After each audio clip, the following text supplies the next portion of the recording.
the autumn of 1888, a series of brutal murders in the East End of London lit a flame that sent shockwaves reverberating around the civilised world and caused a scandal that struck right at the heart of the British establishment.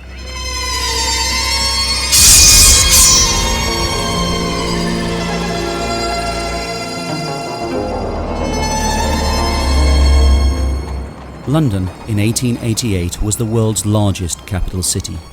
Queen Victoria sat upon the throne of England and ruled an empire that was ever expanding. She had recently celebrated 50 glorious years as monarch. Her subjects seemed confident, entrepreneurial and determined.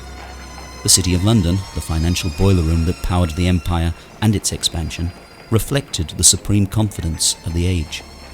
Yet right on its doorstep lay the district of Whitechapel, a sordid, crime-ridden quarter where vice, violence and drunkenness flourished, and where 76,000 residents lived in abject poverty. The East End really was outcast London. In 1883, when the chairman for the London school boards did a report, he reported that out of sort of 1,129 families, 871 of them were living in rooms just one room big, and up to 9 people per room. Whitechapel had the capital's worst slums, worst overcrowding and highest death rates. It was also the immigrant district, and the 1880s had seen a huge influx of Jewish refugees fleeing persecution in Russia, Poland and Romania. Parts of Whitechapel had the appearance of a foreign town, whose inhabitants, mostly lower-class Jews, spoke their own language and dressed differently to the other citizens of the East End. There was a very large Jewish community in the East End. There had been a huge immigration into the East End in 1880s. The immigrants were living in a way that was different to the Gentile population, and a lot of the Gentile population resented that. Not so much resented the fact that these people were Jewish, although there was anti-Semitism. Inevitably, this led to a certain amount of racial tension, as these immigrants were accused of taking English jobs and English homes. But whether they were Jew or Gentile, all those who lived in the area shared one thing in common: life was a daily battle for survival. The area was terribly overcrowded. People lived crammed together in miserable circumstances, in absolutely dire poverty. All arches damp and dripping, and there was sort of straw on the floor and lots of horse droppings, all horses everywhere. The area was very, very grim, very poverty-stricken. There's no sanitation. There's just off the main highways and byways you've got loads of alleyways and courts with people just throwing out their sewage and their rubbish. I mean, the stench must have been awful in the East End. For the poor and destitute, the main accommodation was offered by the common lodging houses. There were 233 of them in Whitechapel, and each night 8,500 men, women and children sought shelter within their decaying walls. Now, if you were in a common lodging house, because of course nobody could afford their own sort of flat or house, it would cost you 8 pence for a double bed, 4 pence for a single one, and if you couldn't afford that, for 2pence you could go to sleep standing up, lined up against a rope, stretched from one side of the room to the other, and hundreds of men, women and children did that every night in Whitechapel. For the women, there were few career opportunities, and those that were available paid a pittance, barely enough to cover the cost of a bed in a common lodging house, and certainly not enough to pay for food as well. So many of them turned to prostitution, not out of any real choice, but out of a necessity to survive. The Met actually sort of estimated that there were over 1,200 prostitutes of a very low class actually working in Whitechapel. On the surface, Victorian London may have seemed supremely confident and eminently respectable, but beneath that surface there lurked a general feeling of extreme unease. In the 1880s, you had all these different fears and anxieties, and this kind of social fear, really, of things that were going on, the changes to the ordered society that the middle classes and the upper classes were so used to. And it was a period where a lot of people were frightened. There was a genuine fear that there was going to be a revolution. The East End came to be the focus for all of that anxiety, all of that social anxiety. Jack the Ripper came along at just the right time, in just the right place, and he frightened people in the same way as all these other fears were frightening people. And so Jack the Ripper, in many ways, became the embodiment, the physical embodiment of all of those anxieties. If the Ripper could step across the border from the poverty-stricken, immoral East End and infect the rest of London, then so could all of these other kind of nebulous fears spill across and bring about an awful lot of social unrest and social change. But the fact is that it did penetrate the consciousness of the people in a way that an ordinary murderer hadn't done in the past and would never do again.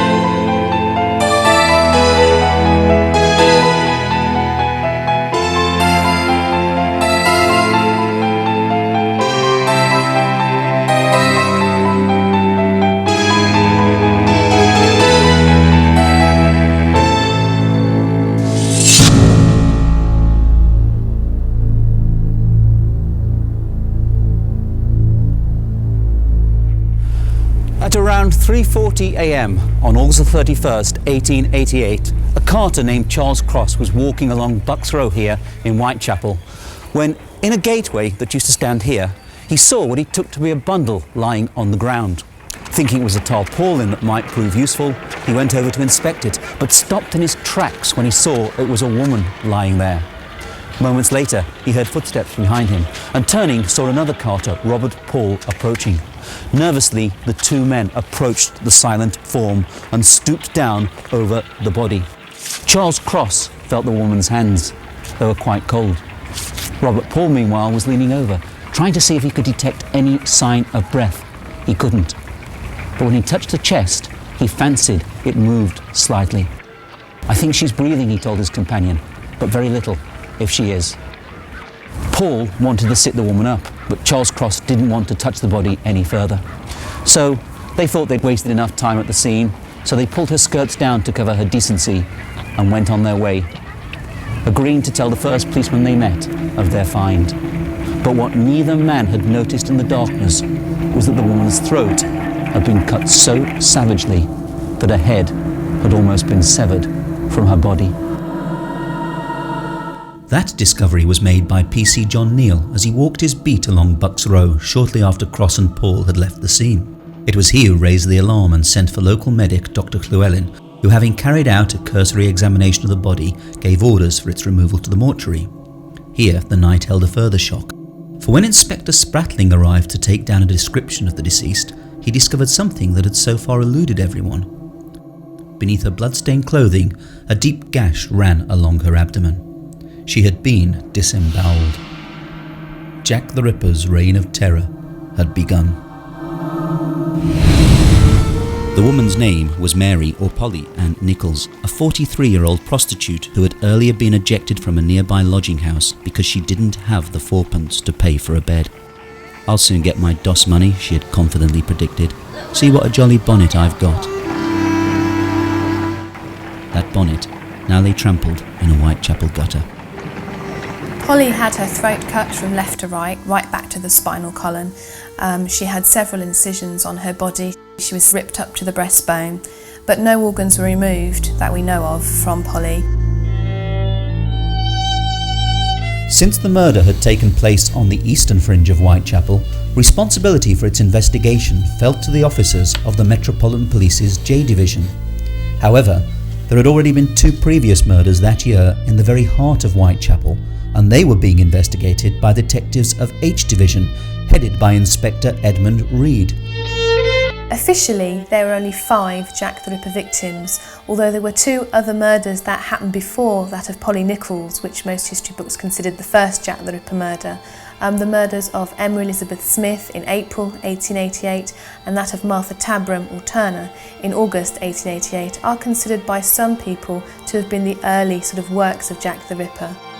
The early crimes, the pre-canonical 5 murders of Emma Elizabeth Smith and Martha Tabram, are sometimes included in with the Ripper murders and sometimes they're excluded. Emma Elizabeth Smith almost certainly wasn't. She appears to have been the victim of a street gang, and why she was murdered or violated so badly that she died from the injuries isn't known. But she is unlikely to have been a Ripper victim. Whether or not the murders of Smith, Tabram and Nichols were the work of the same hand, 3 such gruesome killings in such close proximity, coupled with the local disquiet that the crimes were causing, led to the involvement of officers from the Metropolitan Police's headquarters at Scotland Yard.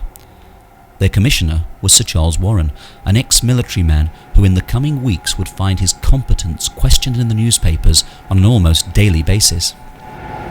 I don't think Sir Charles Warren was in the least bit incompetent. He was, and it has to be said that when he was appointed to be Commissioner of the Metropolitan Police, that the press at the time didn't think he was the wrong man for the job either. It was only as a result of his over-violent reaction to the Trafalgar Square riots in 1887 that the press, the radical press in particular, turned against him. On the very day of the Polly Nichols murder, Dr. Robert Anderson had been appointed the new Assistant Commissioner and head of Scotland Yard's Criminal Investigation Department, or CID. Dr. Robert Anderson, as he was at the time of the crimes, was the head of the CID. He was the Assistant Commissioner of Scotland Yard and was the man who would have had overall charge of how the Ripper crime was investigated. Unfortunately, Robert Anderson came to his post suffering from exhaustion, and his doctor ordered that he take an immediate holiday. So no sooner had he taken up office than he left London for Switzerland, and in his absence, overall responsibility for the investigation fell to Chief Inspector Donald Sutherland Swanson. As the detective with overall responsibility for the police investigation and for reading and assessing virtually every piece of evidence and information to do with the murders, Swanson would acquire an almost unrivaled knowledge of the case. With 3 murders now stirring up genuine panic in the neighbourhood, Scotland Yard sent in one of its finest detectives, Inspector Frederick George Aberline, a man who knew the East End of London and its underworld intimately. He would become one of the most important of the on-the-ground detectives. Inspector Aberline was a very respected policeman of the day. He was a man with a brilliant career in the East End of London, who just before the Ripper murders took place had been promoted to Scotland Yard. And when the Ripper murders were happening, he was transferred or moved back across to the East End to oversee the investigation on the ground in that area because he knew it so well. One of the problems facing the police was that the district where the murders occurred was one of the most crime-ridden and densely populated quarters of the Victorian metropolis. Often referred to as Darkest London or Outcast London, it was a slum-ridden warren of overcrowded dwelling houses where vice and violence flourished. But yes, it was a very rough area. Street crime, petty thievery. I mean, there were several streets known as the blackest of the black streets, including Thrall Street, where Polly Nichols was living at the time. And policemen wouldn't go down those streets unless they were in groups of 4. That's how rough these little streets were for street robbery. It was very noisy, very wet always, and very cobbled. That's what I remember. There was one way, however, that many of the local populace chose to blot out the hardships of their daily lives, and that was to drink themselves into a stupor. Drunkenness was very common in Whitechapel and the whole of the East End, really. It was a vicious circle. As soon as they had some money through work, they would go to the pub to drink, their sorrows away, basically. So you would have your family, and if you're a gentleman, you'd give your wife some money, and then she'd probably not spend it on food for the children, but also spend it on gin, because gin was so cheap at that time. And violence was very common because with all the drink available 24 hours a day, you can imagine people by the early hours of the morning might be very drunk indeed. There were plenty of fights and outbreaks of violence. But despite the frequent violence, actual murder was quite uncommon, and the killings began to stir up genuine revulsion in the area. Murder was actually quite uncommon at the time. Apparently the year before there'd only been half a dozen murders the whole year. So obviously to have such a high level of crime, so many murders in literally a few weeks, it really did cause a huge widespread panic throughout not just the East End but the West End too. I mean, women would not go out after dark in the West End, and those who were forced to go out in the East End, we've actually got reports of them actually carrying guns and knives to protect themselves.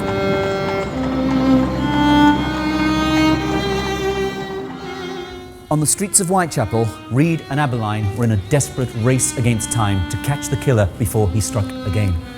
And then their inquiries amongst the local prostitutes turned up a likely suspect in the form of a man whom the local streetwalkers knew simply as Leather Apron.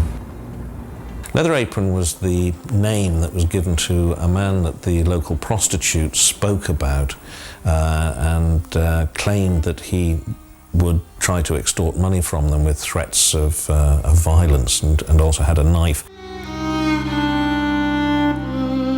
Desperate to find him, if only to eliminate him as a suspect, the police began door-to-door inquiries around the common lodging houses of the neighbourhood. But then their investigation suffered an unexpected setback when either local gossip or the unguarded comments of their officers brought news of their suspicions to the attention of the press. On the 5th of September, the Star newspaper ran an article that would terrify the local residents. That article proved frustrating to the police, who had hoped to keep their suspicions a closely guarded secret lest they alerted their suspect to the fact that they were looking for him. Leather Apron, the only name linked with the Whitechapel murders, the strange character who prowls about after midnight, universal fear among women, slippered feet and a sharp leather knife. The Star newspaper really built up Leather Apron into a demon kind of character, and described the most graphic description of this person. The police, it appears, knew who Leather Apron was all along. They thought it was a man called John Pizer. The press campaign to alert the public to the menace of Leather Apron had two results. Firstly, it alerted Pizer to the fact that the police were trying to trace him. Secondly, he suddenly found himself public enemy number one, and the prospect of falling victim to a baying mob so terrified him that he promptly disappeared and went into hiding amongst his relatives. And so the police operation was greatly frustrated.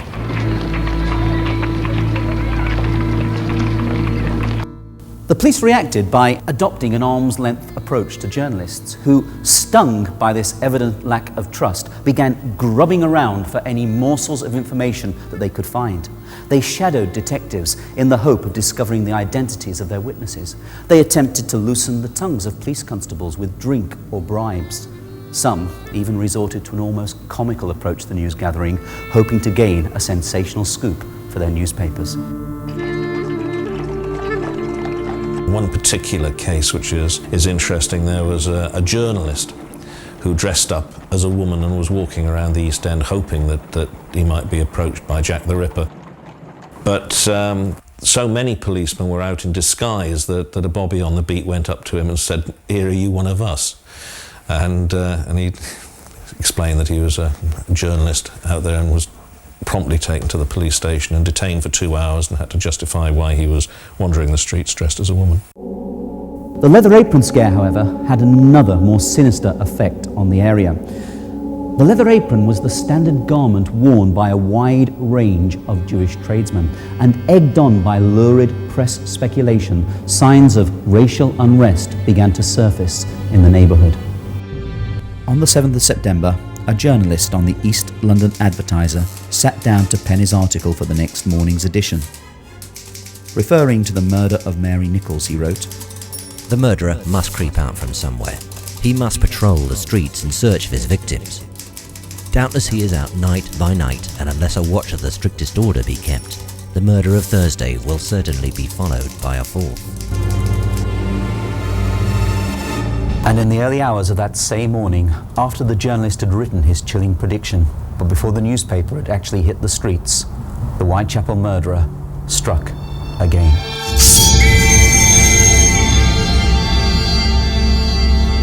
Elizabeth Long saw Annie Chapman at 5:30 in the morning outside number 27 Hanbury Street. Mrs. Long, who knew Annie by sight because they often stayed in the same common lodging house, told the police that Annie was not on her own. She was in the company of a man Mrs. Long described as dark and swarthy, a foreigner.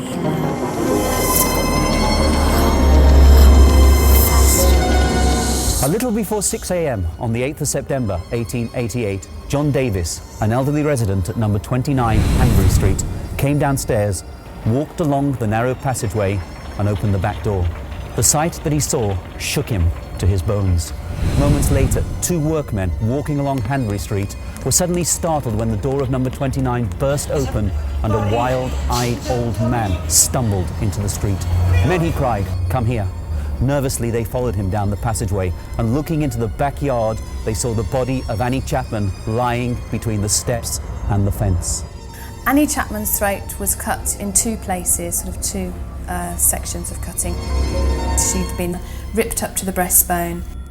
The small intestines were taken out of the body and placed over her right shoulder, and then two smaller flaps from the lower abdomen were placed over her left shoulder. And there, in the corner of the yard, lay a freshly washed leather apron. The three previous murders had certainly caused disquiet in Whitechapel, but with the death of Annie Chapman, something happened. That disquiet gave way to panic and hysteria, as mobs began to turn their anger on anyone whom they thought might be responsible. The fact that a washed leather apron had been found so close to Annie's body led to anti-Semitism, and innocent Jews were threatened and abused by angry crowds.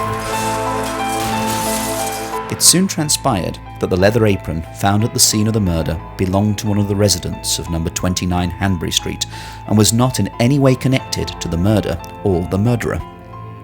This knowledge, however, did little to quell the racial unrest.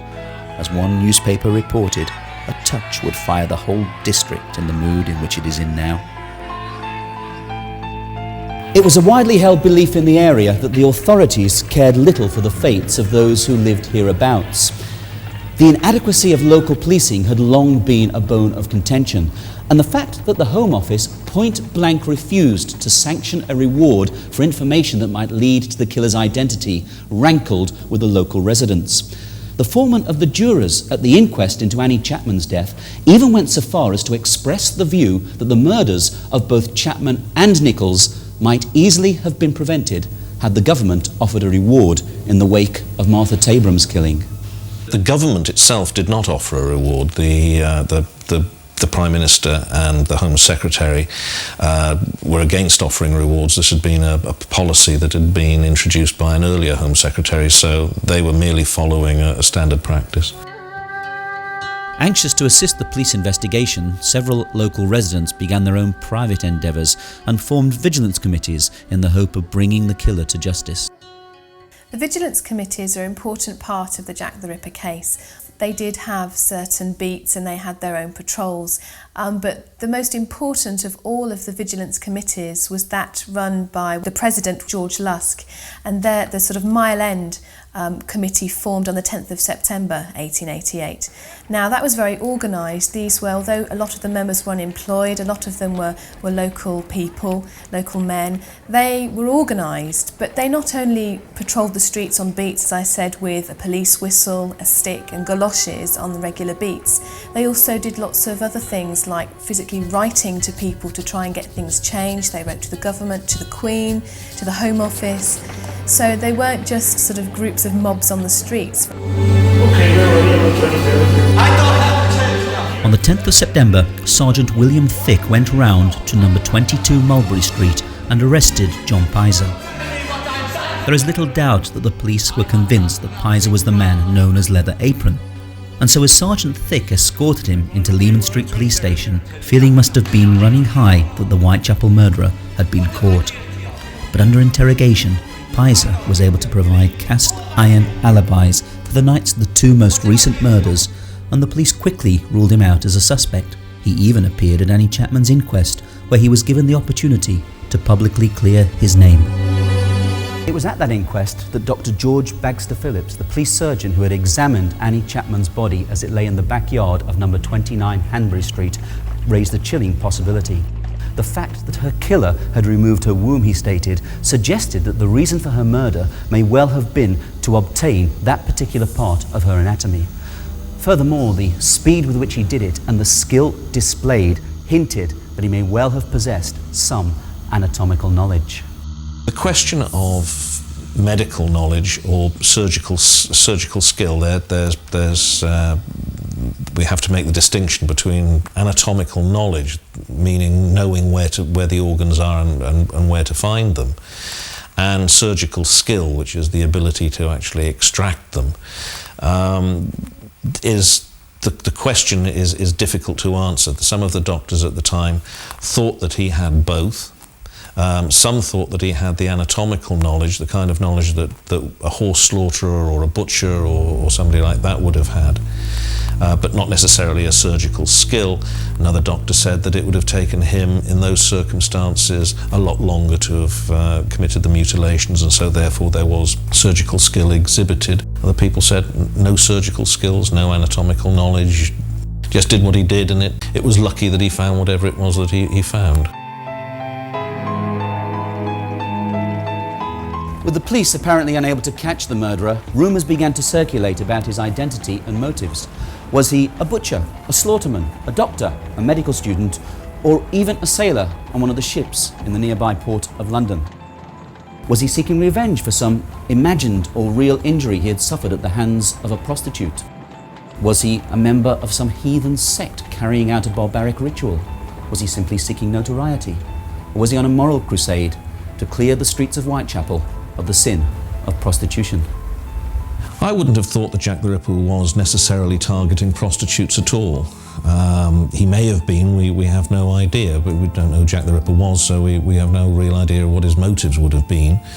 It's really a case of paying your money and taking your choice, but I think it's more likely that he was interested specifically in targeting women and was just trying to destroy women. Many who lived in the neighbourhood were convinced that they at least knew his occupation. There was a rumour going around Whitechapel that he might have been a slaughterman, for the simple reason that there were many slaughterhouses in Whitechapel that were active in the early hours of the morning. Meat was being killed, fresh, for there was no refrigeration. So it would be killed in the early hours and put in the butchers at 6 a.m. And let's face it, slaughtermen wore large leather aprons that would be heavily stained with blood. What a perfect disguise for Jack the Ripper. Maybe he was even one of those himself. Let's face it, dressed like that, he could wander the streets of Whitechapel like he was invisible. The police themselves were rapidly coming round to the view that the murderer was probably a lunatic and that he possibly possessed surgical knowledge. To that end, several medical students who had recently spent time in asylums were traced and interviewed. But as with so many avenues of inquiry, this one also led to a dead end, and one by one, the students were exonerated of any involvement in the crimes. The beleaguered police officers were now coming under increased criticism from the press and public alike for their inability to catch the killer. But was that criticism justified? The police investigation, generally speaking, was handled as well as it could be. It's difficult to know what else they could have done. They basically just did everything that they possibly could, but there were no clues, and this was a point that Sir Robert Anderson made in a memo to the Home Office. And he said, that for one murder to occur with the murderer leaving no clue was remarkable, but for a number of murders to have taken place with the murderer leaving no clue was absolutely extraordinary. On the 24th of September, George Bernard Shaw wrote to the Star newspaper and offered his own intriguing theory for the killer's motives. Sir, will you allow me to make a comment on the success of the Whitechapel Murderer in calling attention for a moment to the social question? Private enterprise has succeeded where socialism failed. Whilst we conventional social democrats were wasting our time on education, agitation and organization, some independent genius has taken the matter in hand, and by simply murdering and disemboweling 4 women, converted the proprietary press to an inept sort of communism. No doubt, Shaw's tongue was very firmly in his cheek when he suggested that the murderer was a social reformer, but there is little doubt that the Whitechapel murders had succeeded in drawing attention to the dreadful living conditions in the area. Several of the improvements that took place over the next few years can indeed be attributed to the increased awareness that the killings had focused on the neighbourhood. Although Aberline and his colleagues were convinced that they were dealing with a lone assassin, their investigation was hampered by the very nature of the crimes and by the fact that his victims were all prostitutes. He struck in the dead of night in out-of-the-way places. As far as can be ascertained, there was no motive aside from the grim satisfaction of mutilating his victims. He was able to prevent those victims from crying out and thus alerting attention to their plight. He left no clues behind him, nor was there an accomplice to inform upon him. And the fact that his victims were prostitutes meant they would take him to the very places where they knew that they were safe from interruption. As one police officer put it, it's not as if he has to wait for his chance, they make that chance for him. At 1 o'clock in the morning on the 30th of September, Louis Diemschutz turned his pony and cart into Duffield's yard off Berner Street. As he did so, his pony suddenly shied up in alarm and pulled away to the left. Something had disturbed it. Looking down, Diemschutz could just about discern a dark shape lying on the ground by the wall. Jumping from his cart, he struck a match to get a better view. It was very windy and the match was extinguished almost immediately. But in the brief seconds flickering light, he saw the bundle was in fact the prone form of a woman. He had discovered the body of Elizabeth Stride, Jack the Ripper's 3rd victim. Elizabeth Stride, also known as Long Liz in the area, some historians call her Lucky Liz because she only had her throat cut. There was no anatomical mutilation, so it's only a throat cut. And this led the police to surmise that he'd been interrupted as he went about his bloody business. Is it possible that as he commenced the mutilations on Elizabeth Stride, the pony and cart turned into the yard and disturbed him? Did he jump back into the shadows? And was it that sudden movement that caused the pony to shy up and pull away to the left? And then crucially, in the days that followed the murder, a witness came forward who may well have seen Elizabeth Stride in the act of being murdered. Israel Schwartz turned into Berner Street and he was walking just a short way behind another man. And up ahead was a woman standing in the gateway of a socialist club. And he saw this man approach the woman. They exchanged words. Then there was an altercation. He was violent with the woman. He threw her to the ground. Israel Schwartz crossed the road and walked on, trying to get away from what he thought was a piece of domestic violence going on. He subsequently identified the body of Elizabeth Stride, and the probability is that the man that he had followed up the street was the person who killed Elizabeth Stride. So he probably saw the murderer. As the body of Elizabeth Stride was being discovered, a prostitute by the name of Catherine Eddowes, who had earlier been arrested for drunkenness, was being released from Bishopsgate Police Station. As she left the building, she turned to a police officer and spoke her last recorded words. "Good night, old cock," she called, and went off into the night. A little after 1:30 a.m, 3 Jewish gentlemen, Joseph Lowender, Joseph Levy and Harry Harris, left the Imperial Club on Duke's Place in the City of London. They noticed a man and a woman standing on a nearby corner. "I don't like going home by myself when I see those characters about," Levy observed to Harris. Lowender, meanwhile, was walking slightly apart from the others, and being closer to the couple, observed a little more. He was later emphatic that the woman he had seen was Catherine Eddowes. The man, he said, was aged about 30. His height was between 5'7" and 5'8". He had a fair complexion and a fair moustache. He was of medium build and had the appearance of a sailor. But since the couple seemed to be just chatting quietly and there was nothing otherwise noteworthy about them, the three men continued on their way. It's entirely possible that Joseph Lavender did see the Ripper, but he only got a very brief glance at the man, and it wasn't even totally certain that the man he saw was talking to Catherine Eddowes.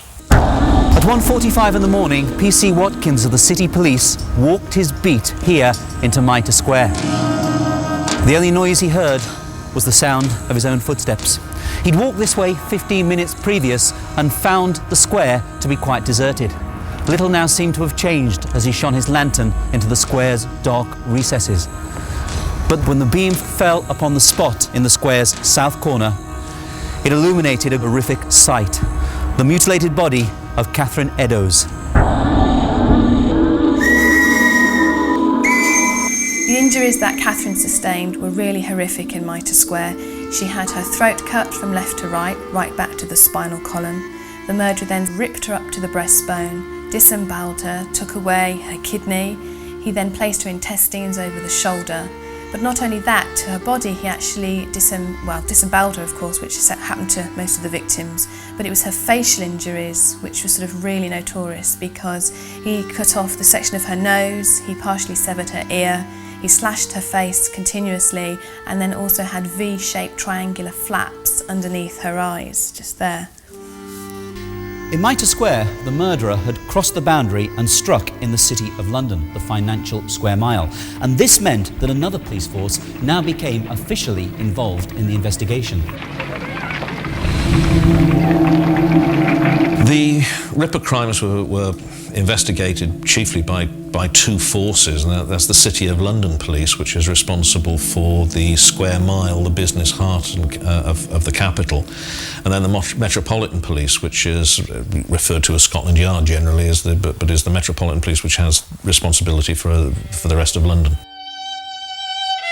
Although the previous murders had actually taken place on Metropolitan Police territory, the City Police were already active in the hunt to find the killer.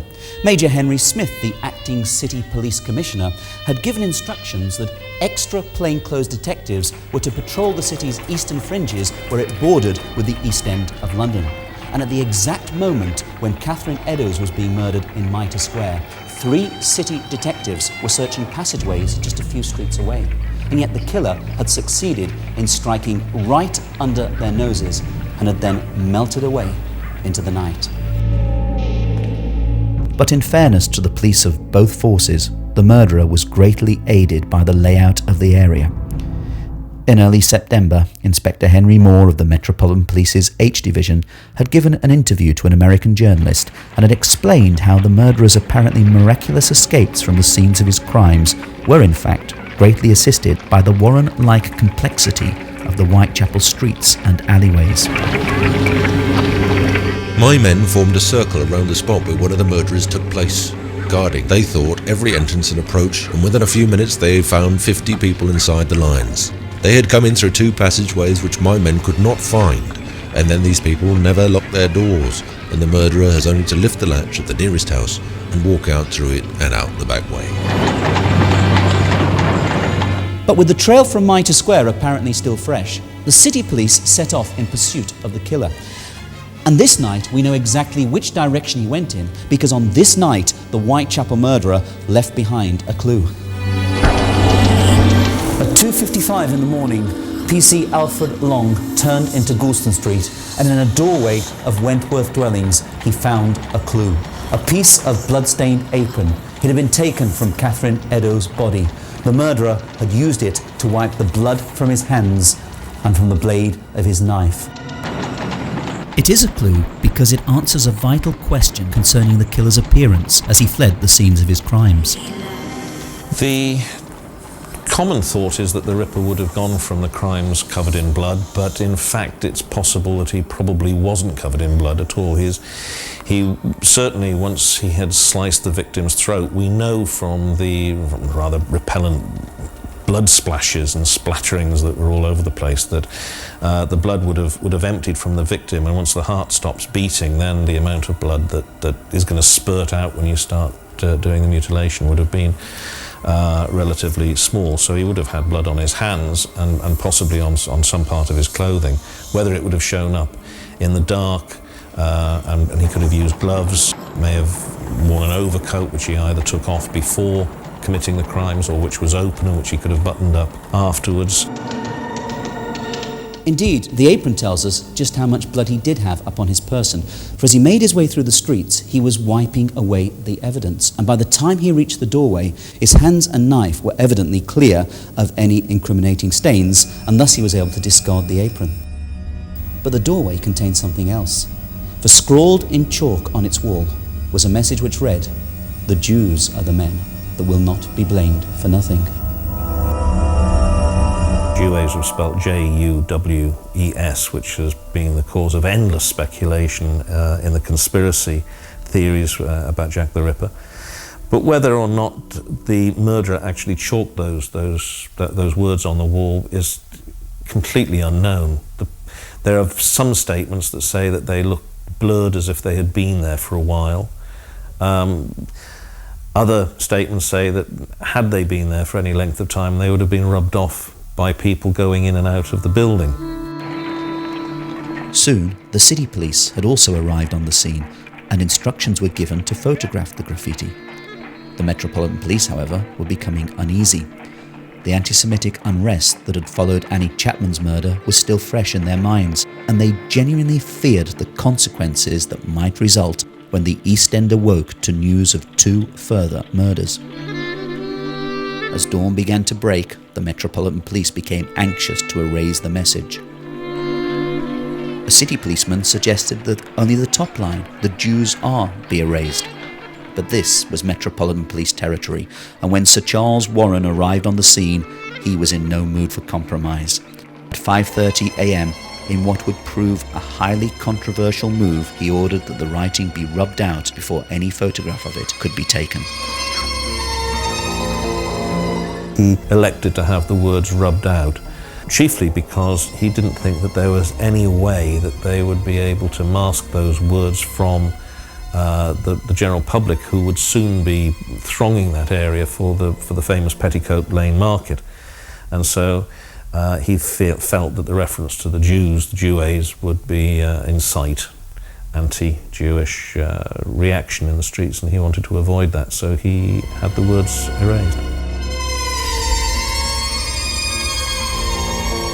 With the break of day on the 30th of September, the Whitechapel Murderer had succeeded in killing 2 women right under the noses of 2 police forces, and had left their senior officers baffled, bickering, and totally frustrated. Nothing was more apparent than their utter defeat and humiliation. News of the double murder crackled through the metropolis like wildfire. Thousands of sightseers flocked into the area and blocked the approach to Mitre Square. Berners Street, meanwhile, was said to have been like a sea of heads from end to end. Those who had houses or businesses that overlooked the murder sites openly charged admission for ghoulish spectators to gaze down upon the crime scenes. You had lots and lots of people coming in from elsewhere, other parts of London, even coming along from the provinces, and there are press reports about lots of coaches and carriages arriving and bringing people to look at the streets. There were lots of vendors and street vendors and hawkers out on the street selling everything from cheap serial books and pamphlets through to fruit and any other kind of comestible to service the crowds of the people that were gathering at the murder sites and other places. There was almost a kind of carnival atmosphere going on at times in Whitechapel as a result of the murders. Press criticism of the police increased. The Star went so far as to accuse the entire force of being rotten to the core. The Daily Telegraph, meanwhile, attacked the notorious and shameful shortcomings of the detective department, whilst the East London Advertiser lamented that there was no detective force in the proper sense of the word in London at all. On the 2nd of October, at a demonstration by the unemployed in Hyde Park, a huge banner expressed the feelings of many Londoners. It read simply, "The Whitechapel Murders. Where are the police?" The police were in fact rigorously pursuing their investigations, albeit they had adopted a policy of guarded secrecy to prevent their lines of inquiry from becoming public knowledge. One of Sir Charles Warren's first actions in the days that followed the double event was to order extra police into the district. Detectives went about in disguise, some, it is rumoured, even dressed up as prostitutes. Door-to-door inquiries were carried out around the common lodging houses, and over 2,000 residents were questioned. 80,000 handbills were distributed around the streets, asking that any suspicious person be reported to the police. 76 butchers and slaughterhouses were visited, and the characters of their employees ascertained. Even sailors from the nearby docks were investigated. Yet despite this thoroughness, the killer continued to remain at large. I don't know that the police could have done much more. They didn't have any kind of technology that we have today. Their forensic science was in its infancy. There was nothing really they could do. All they were in a position to do was to just wait and hope to catch the murderer, hope that there would be some clue that would reveal the killer, or hope that somebody who they thought must have had suspicions about a relative or somebody would actually turn that person over to the police. In most cases, then as now, most crimes are committed by somebody that is known to the victim. The murder victim is usually killed by somebody they know. When it's a random killing and they don't know the killer, there is nothing to connect the killer with the victim, and consequently, unless some sort of clue is left or there are witnesses, but even if there are witnesses, you still got to catch the guy before you can confront him with the witness. So what they were looking for were clues that would lead to the killer, and he didn't leave any. So the only thing that they could really do was to flood the area with police and just hope that the next time he killed somebody there would be policemen around who would be able to catch him. But that didn't ever happen, and so the Ripper got away.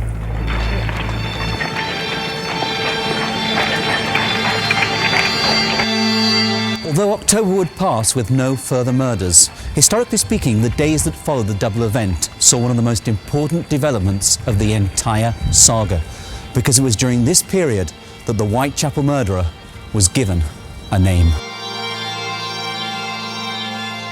In the wake of the double murder, Sir Charles Warren gave permission for a letter to be released, which on the 27th of September had been sent to the Central News Agency.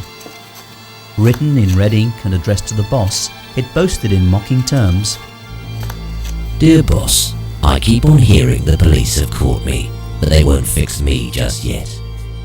I have laughed when they looked so clever and talked about being on the right track. That joke about leather apron gave me real fits.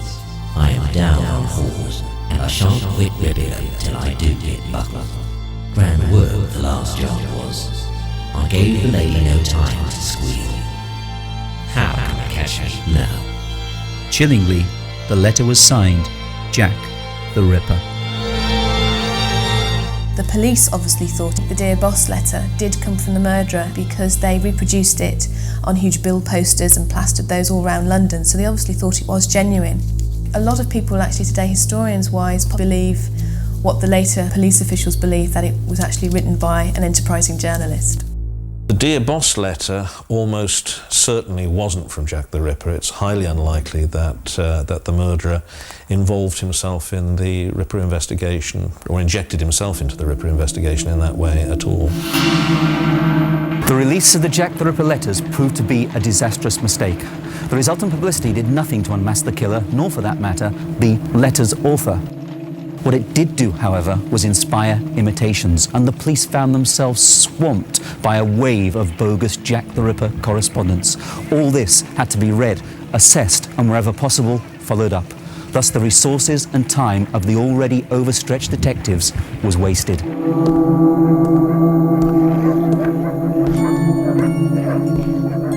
One of the most misreported initiatives of the Metropolitan Police, that of using bloodhounds, originated around this time. The idea had originally been given to Sir Charles Warren by the Home Office. Warren was not overly convinced that bloodhounds would be of any use and queried how a dog could be expected to track the killer without a piece of his clothing or a trace of his blood on streets where people have been walking all night long. His reservations notwithstanding, trials were held in 2 London parks, and Warren appears to have found the results encouraging. Indeed, so impressed was he that he gave instructions that in the event of another murder, the body must not be touched until bloodhounds could be brought and put on the scent. On the 6th of October, Robert Anderson returned from leave and took overall charge of the police investigation. From that point on, he, like Swanson, became familiar with every facet of the case. On the 13th of October, the police began a massive search of some of the area's worst slums. For almost a week, officers entered every room of every house. They searched under the beds and looked inside the cupboards. They scrutinised every knife they could find and interviewed hundreds of landlords and their lodgers. But the killer evaded detection, and letters purporting to come from him continued to frustrate the police investigation.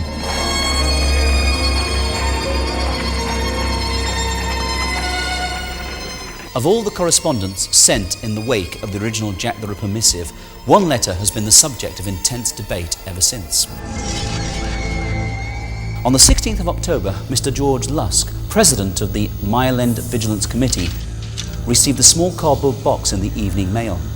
He opened it, and there inside was a letter written in red ink and addressed from hell. Wrapped inside it was half a human kidney. The letter read, Sir, I send ye half the kidney I took from one woman, preserved it for ye. T'other piece I fried and ate. It was very nice. I may send you the bloody niff that took it out, if you only wait some while longer.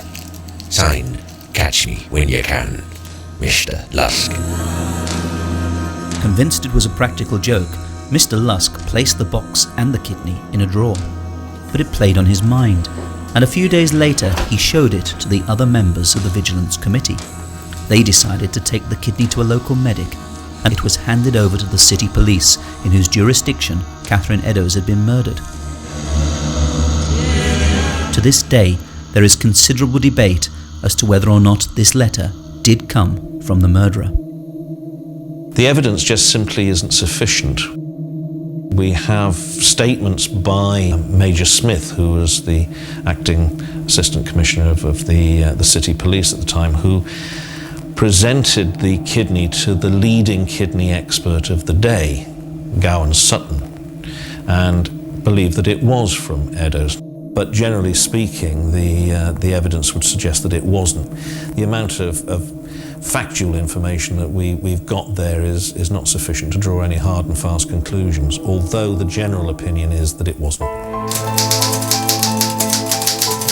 Lurid rumours in the press, together with several scares and false alarms, ensured that the atmosphere in Whitechapel remained tense, and the police were nervously apprehensive that another killing was inevitable.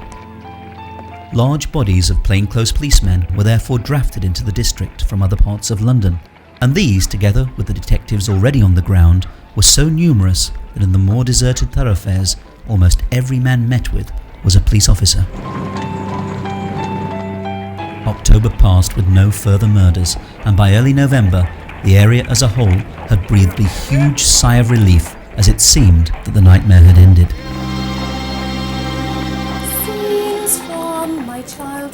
In the early hours of the 9th of November, 25-year-old Mary Kelly was heard singing in her room at number 13 Miller's Court.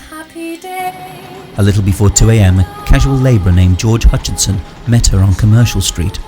She asked if he would lend her sixpence. He told her that he had no money. Observing that she'd just have to find it some other way, Mary Kelly continued along the street. A man coming from the opposite direction tapped her on the shoulder. She turned and spoke with him.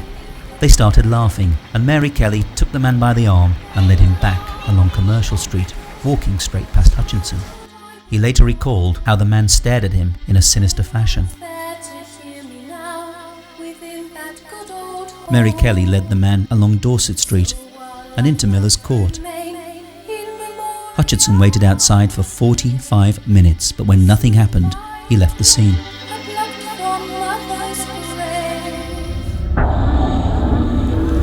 Shortly before 4 a.m, 2 of Mary's neighbours heard a soft cry of murder, but since such cries were a common occurrence in the area, they both ignored it. At 10:45 a.m. on the 9th of November 1888, Mary Kelly's landlord, John McCarthy, sent his assistant, Thomas Bowyer, round to number 13 Miller's Court to collect her overdue rent. Moments later, an ashen-faced Bowyer returned. "Governor," he stammered, "I knocked on the door. I could not make anyone answer. I looked through the window and saw a lot of blood."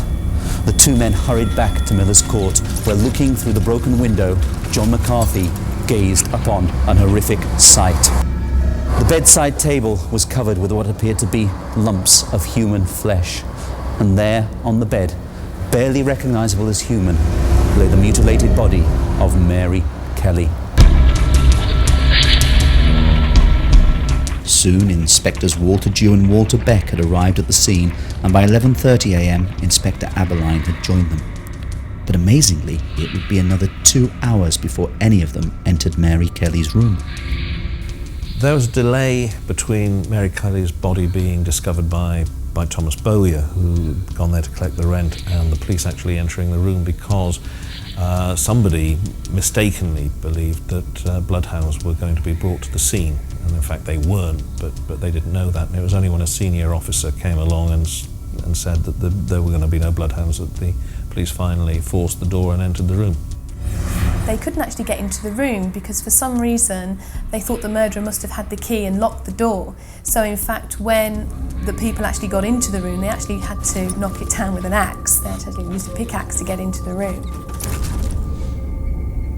John McCarthy, Mary Kelly's landlord, was no doubt giving vent to the feelings of all who witnessed the bloody carnage inside number 13 Miller's Court, when later that day he told a reporter, "The sight that we saw, I cannot drive away from my mind. It looked more like the work of a devil than the work of a man. The whole scene is more than I can describe. I hope I may never see such a sight again." Mary Kelly had her throat cut from left to right back to the spinal column, just like the other victims. She was stabbed, ripped up from the rectum to the breastbone, disemboweled, various organs were taken away. Mary's injuries weren't all from a knife. An axe had also been used to basically cut all of her flesh off her thighs, and that thigh flesh was also on the bedside table. Apart from her body, her face was almost hacked beyond recognition. Her ears were cut off, her nose, her eyebrows, her lips. Complete disfigurement of the corpse took place in Miller's Court.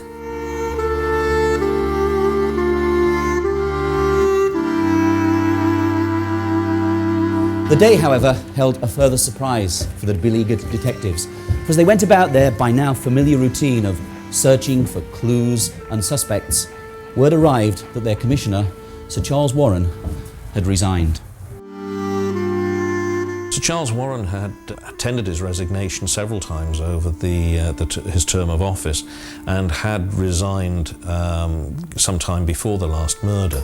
It just so happened that the resignation was accepted just before the murder took place, and that he left office on the day that it happened. He hadn't in fact gone. He still remained Commissioner of the Metropolitan Police because he hadn't been replaced. Nobody had been appointed in his stead. The week that followed Mary Kelly's murder saw an intense flurry of police activity. A hasty inquest was held on Monday the 12th of November and was brought to a close that same day, probably at the request of the police, in order to starve the press of the salacious gossip and gory detail of which they had made so much during the protracted inquests into the previous murders. The number of plainclothes officers in the area was increased from 89 to 143, and these men patrolled the streets of Whitechapel once darkness had fallen. Meanwhile, the Home Office authorised Sir Charles Warren, who despite his resignation still remained at his post, to issue a notice offering a pardon to any accomplice who would give information that would lead to the discovery and conviction of the killer. and the fresh panic that was now gripping the capital even snapped the patience of Queen Victoria, who fired off an angry missive to her Prime Minister, Lord Salisbury. Queen Victoria had an active sort of interest in this case right from the beginning, really. She actually had various petitions sent to her throughout the investigation by various groups trying to get things done. But actually after the double murder, she actually telephoned the Home Office to express her shock and to try and get information from them. And she telegrammed her Prime Minister the day after Mary Kelly's murder, and he says this new, most ghastly murder shows the absolute necessity for some very decided action. All these courts must be lit and our detectives improved.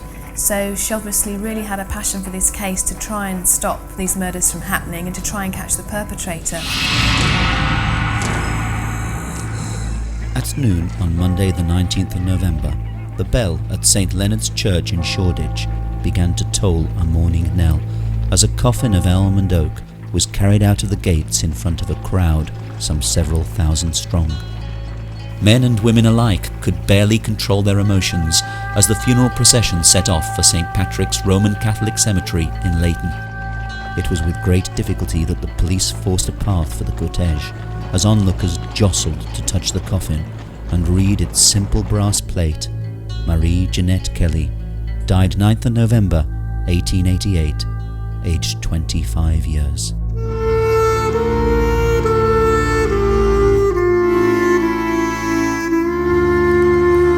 What nobody could have realised as Mary Kelly was laid to rest was that in Miller's Court, Jack the Ripper had performed his swan song. That knowledge would be the knowledge of hindsight. In the weeks that followed, the panic and fear that had gripped the neighbourhood throughout the autumn began to abate as the residents turned their attentions once more to their everyday struggle for survival, and the press began to focus on other matters and other areas. It's noticeable that in the case of Mary Kelly, when all the theorising and all the story and all the inquest had finished, it's almost as if somebody had just switched off a switch and the whole interest in the case just suddenly virtually died, and it was revived over the next few years every now and again. But after that one flurry, that one burst of press interest, the whole thing died. Over 100 years have now passed since the so-called Autumn of Terror, and easily as many suspects have been put forward as likely perpetrators of the crimes. Some are just downright ridiculous. Others seem highly possible, but lack the elusive grail of cast iron proof. Today, as many books have shown, it is possible to put just about anybody into the frame and then build a plausible sounding case against them. The truth is that if we're to stand any chance of solving the mystery, we must put the crimes back into the context of the age and the streets in which they occurred.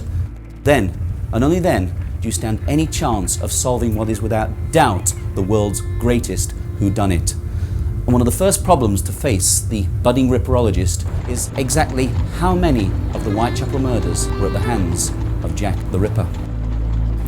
Officially, there were only 5 Jack the Ripper victims, although there were 2 other murders that happened before that of Polly Nichols, which most history books considered the first Jack the Ripper murder. The murders of Emma Elizabeth Smith in April 1888 and that of Martha Tabram or Turner in August 1888 are considered by some people to have been the early sort of works of Jack the Ripper. So officially there's only 5, but there may have been 2 others before that. And there were a couple of copycats later on in 1889 and sort of later, Alice Mackenzie and Frances Coles. In the century and more since the murders occurred, the Victorian police have been subjected to a constant barrage of criticism owing to their apparent inability to catch the killer. This is largely undeserved. They were, after all, hampered by a lack of modern investigative techniques. DNA profiling, forensic science, even fingerprinting were not established forms of police procedure. And can we, in all honesty, say that modern methods would have fared any better against a lone murderer who is not known to his victims and who leaves no clues behind? Indeed, it can be argued that, given the resources available to them, Inspector Aberline and his fellow detectives did a first-rate job. And let us not forget that if, as seems likely, Mary Kelly was Jack the Ripper's final victim, then something most certainly happened to the killer when he left behind the bloody carnage at Miller's Court. The fact is, the murders stopped for a reason, and the only reason can have been that something happened to the murderer to stop him killing. Was he caught? Did he die? Was he incarcerated in a lunatic asylum? Murderers like this don't give up. Murderers like this continue, unless they are caught. A number of senior officers are on record as having said that, or having favoured certain suspects as being Jack the Ripper. Most famously, there is Sir Robert Anderson and Donald Sutherland Swanson. In 1910, Sir Robert Anderson, as he had then become, wrote his memoirs entitled The Lighter Side of My Official Life, and in those memoirs he states the following. Undiscovered murders are rare in London, and the Jack the Ripper crimes do not fall into this category. I am almost tempted to disclose the identity of the murderer, but no public benefit would result from such a course. In saying that he was a Polish Jew, I am merely stating a definitely ascertained fact. I will merely add that the only person who ever had a good view of the murderer unhesitatingly identified the suspect the instant he was confronted with him, but he refused to testify. So, not only does Anderson say that the police caught Jack the Ripper, he also claims that there was a witness who had seen the face of the murderer. But who was that witness? Well, it can only have been one of two people. Either Israel Schwartz, who saw the man attack Elizabeth Stride, or Joseph Luenda, who saw Catherine Eddowes talking with the man outside Mitre Square. I would personally say that it was Israel Schwartz, because Anderson also said that this man was the only person to have got a good view of the murderer. And Lavender only had took a passing look at the man that he saw and really didn't pay very much attention at all, and consistently said afterwards that he would not be in a position to identify the man if confronted with him. Sir Robert Anderson presented a copy of his memoirs to his old colleague and fellow Ripper investigator, Donald Sutherland Swanson. In the 1980s, Swanson's grandson gave that copy to the Daily Telegraph. Penciled notes that Swanson had scribbled into the margin of the book certainly made for interesting reading and brought modern-day Ripper investigators considerably closer to identifying Anderson's suspect. And he says the suspect was called Kosminski. Doesn't give us a Christian name, but insofar as research thus far has been able to reveal, there is only one Kosminski that could fit the bill, because we're told that this Kosminski was committed to an asylum, and the only Kosminski found in the asylum records, which was found by Martin Fido, is a man called Aaron Kosminski. Swanson also says that the reason the witness would not give evidence was because the suspect was also a Jew, and the witness's evidence would be the means of the murderer being hanged, which he did not want on his mind. If we believe the marginalia, then there was some reason why the police suspected him. He was taken with difficulty to a place called the Seaside Home to be identified, and that was probably the Convalescent Police Seaside Home in Brighton, where he was positively identified. The police then, for reasons which baffle everybody, released him. Now the probability is that they didn't have grounds for holding on to him any longer. Habeas Corpus Act means that you have to bring charges within a given period of time, or you have to release the individual. If they were not prepared to bring charges because our witness apparently refused to testify or to give evidence, the police would have had to have released him. He then was returned to his brother's house in the heart of Whitechapel, and his family almost immediately appear to have had him committed into the asylum. In early 1891, Aaron Kosminski was officially found to be of unsound mind, and on the 7th of February he was committed to the County Lunatic Asylum at Colney Hatch in North London. In 1988, researchers began combing the records for that elusive piece of information that might prove Kosminski's guilt once and for all. That search brought 2 investigators to the door of Zena Shine, who was born in the East End of London in 1925, and whose great-uncle, Aaron Kosminski, was indeed committed to Colney Hatch Asylum. It was astonishing. 2 men knocked at the door, and they said that there's somebody living here who knew the Kosminski family. They said that it was a centenary or something, and that the case had remained open. And they said, do you have a relation called Kosminski? And I said it was my grandfather. They said, did I know the rest of the family? I said, I think he had a brother. And they told me about this brother, Aaron. They said that we think he died in Colney Hatch. Colney Hatch, you know, things began to come back. All these little stories. All the family used to talk about Colney Hatch. And it was a major disgrace, the brother. After a little while, I began to understand a bit of Yiddish, and I could understand what they were talking about a bit here and there. They used to sort of, Aaron. It was sort of very deprecating, and there was never any lengthy discussion. It was always just a reference, but there was never any connection. It didn't mean anything to me. I couldn't understand the significance of anything. And when I told my brother, he was so appalled, he didn't even think it was funny, he was appalled. He said, if that's your claim to fame, forget it. Who wants to be connected to somebody, really?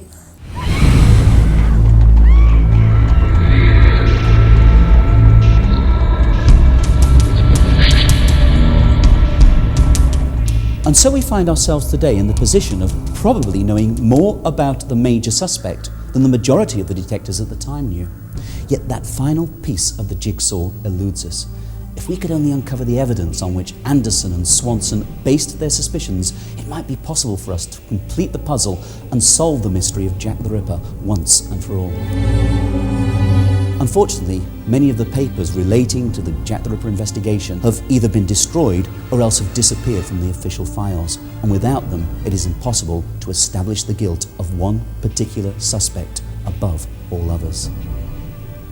I haven't the remotest idea who Jack the Ripper was. I would put Kosminski at the top of the totem pole, as it were, simply because Anderson and Swanson were the 2 most senior officers investigating the Ripper case, and it's reasonable to assume that they would have known the evidence against every major suspect.